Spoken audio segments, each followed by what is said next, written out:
Est-ce que ouvrir un compte bancaire en Suisse, ça vous met à l'abri du regard du fisc français? Dans cette vidéo, je vais vous parler des mythes, des avantages d'avoir un compte bancaire en Suisse, et enfin, je vous montrerai comment faire pour ouvrir un compte bancaire en Suisse. Commençons par les mythes. Lorsque vous ouvrez un compte bancaire en Suisse et que vous y déposez, que ce soit des liquidités, des métaux précieux, que ce soit des titres de produits financiers, ces actifs qui potentiellement ne sont pas déclarés vont être partagés aux administrations étrangères de la Suisse.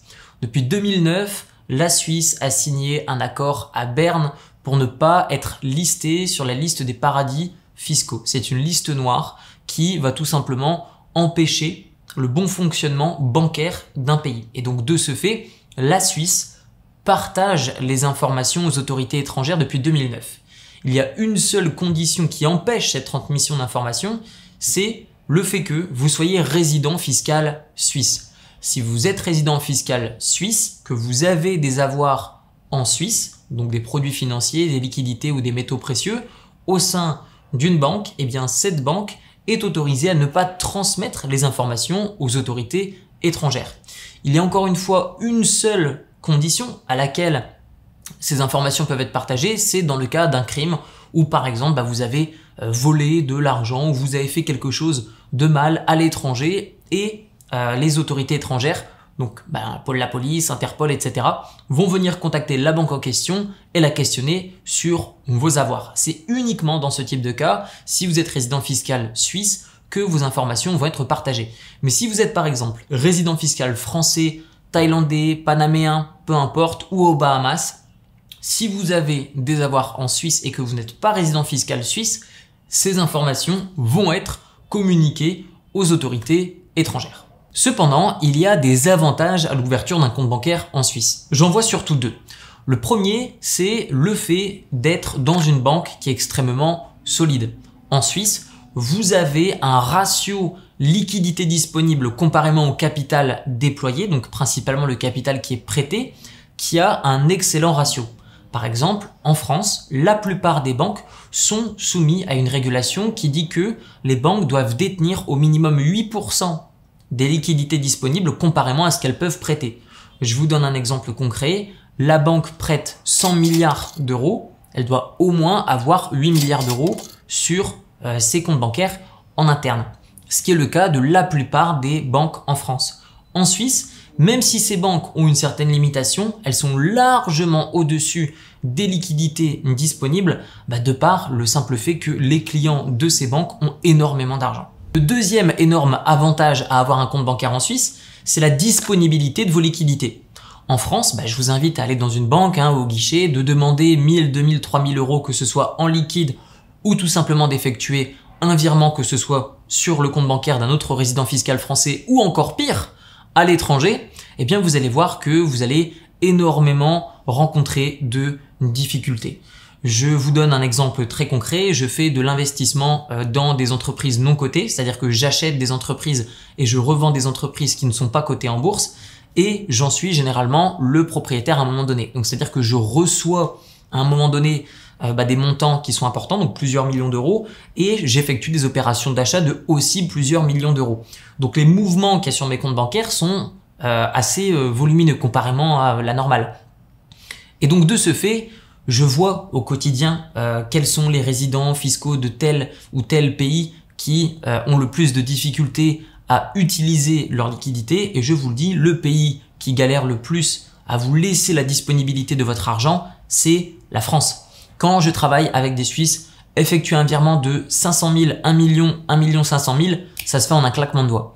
Un résident fiscal français aujourd'hui qui essaye d'envoyer en dehors de la France 100 000 euros, 150 000 euros, 200 000 euros, c'est un processus qui parfois peut prendre jusqu'à 2 semaines, 1 mois, où parfois on va demander d'utiliser des comptes de séquestre, ou même les compétences des banquiers en France sont très limitées concernant l'investissement à l'étranger et les règles fiscales à l'international, comparément aux banques suisses où là, votre capital, vous en avez réellement le contrôle, que ce soit sur l'argent que vous allez recevoir, mais aussi sur l'argent que vous allez envoyer à l'étranger. Maintenant, parlons de création de comptes bancaires en Suisse. En Suisse, vous avez principalement 3 banques qui sont connues. La première, c'est UBS. UBS, c'est la banque qui a le plus d'actifs sous gestion et c'est la banque de rêve pour quelqu'un qui souhaite ouvrir un compte bancaire en Suisse. Cependant, la porte d'entrée chez UBS va être assez élevée, je vais y revenir dans un instant.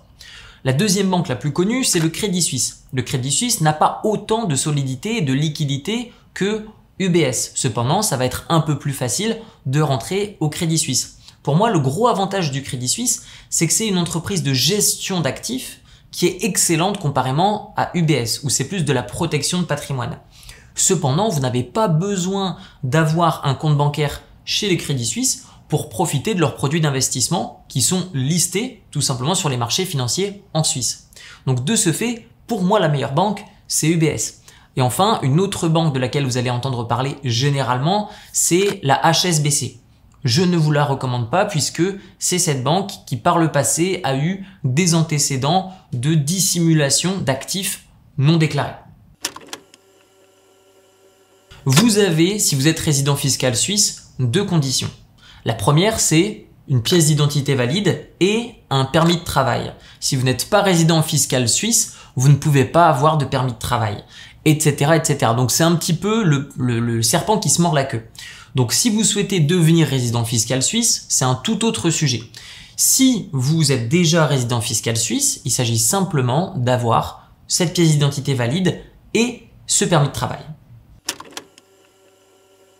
Un résident fiscal français peut ouvrir un compte bancaire en Suisse et un Français résident à l'étranger peut ouvrir un compte bancaire en Suisse.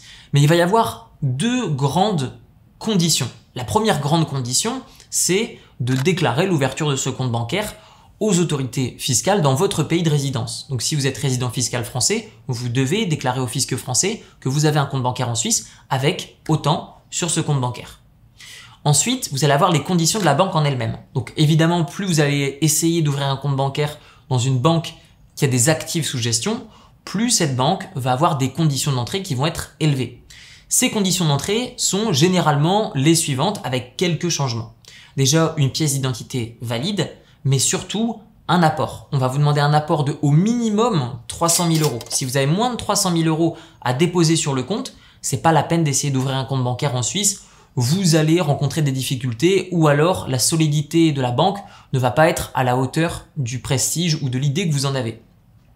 Et enfin, vous allez nécessiter les documents de provenance des fonds. Vous ne pouvez pas arriver en Suisse en ouvrant un compte bancaire avec 10 millions d'euros si vous n'avez pas la provenance des fonds. Alors évidemment, en fonction des banques, vous aurez toujours un moyen de déclarer la provenance de ces fonds, mais si vous souhaitez faire les choses proprement, il vous faudra toujours des documents de provenance des fonds. Je vais vous donner quelques idées pour justifier la provenance des fonds. Ça peut être la vente de biens immobiliers, la vente d'entreprise, ça peut être le prêt d'argent. Donc je vous donne un exemple. Vous avez une société sur laquelle il y a beaucoup d'argent, cette société vous prête de l'argent. Voici un document de provenance des fonds qui montre d'où vient l'argent. Il vient d'un prêt que j'ai créé auprès de telle entreprise que je dois rembourser plus tard, par exemple. Vous avez acheté des biens immobiliers, que ce soit en Espagne, en Hongrie, aux Bahamas, en Thaïlande, peu importe, en Italie, que vous avez revendu, vous avez un document de provenance des fonds, ce qui justifie la provenance de vos fonds et vous permet d'ouvrir un compte bancaire en Suisse. Donc la conclusion de cette vidéo, c'est que si vous souhaitez ouvrir un compte bancaire en Suisse et que vous remplissez les conditions nécessaires, allez-y. Si vous recherchez à avoir des fonds qui sont en sécurité, davantage qu'en France, et de deux, à avoir une disponibilité de vos liquidités qui est plus importante qu'en France. Si votre problématique aujourd'hui, c'est plutôt de rechercher de l'opacité, c'est-à-dire de ne pas donner accès à différentes juridictions une vue sur vos avoirs et vos liquidités, eh bien dans ce cas-là, je pense qu'il y a d'autres juridictions qui vous intéresseront davantage dans d'autres pays.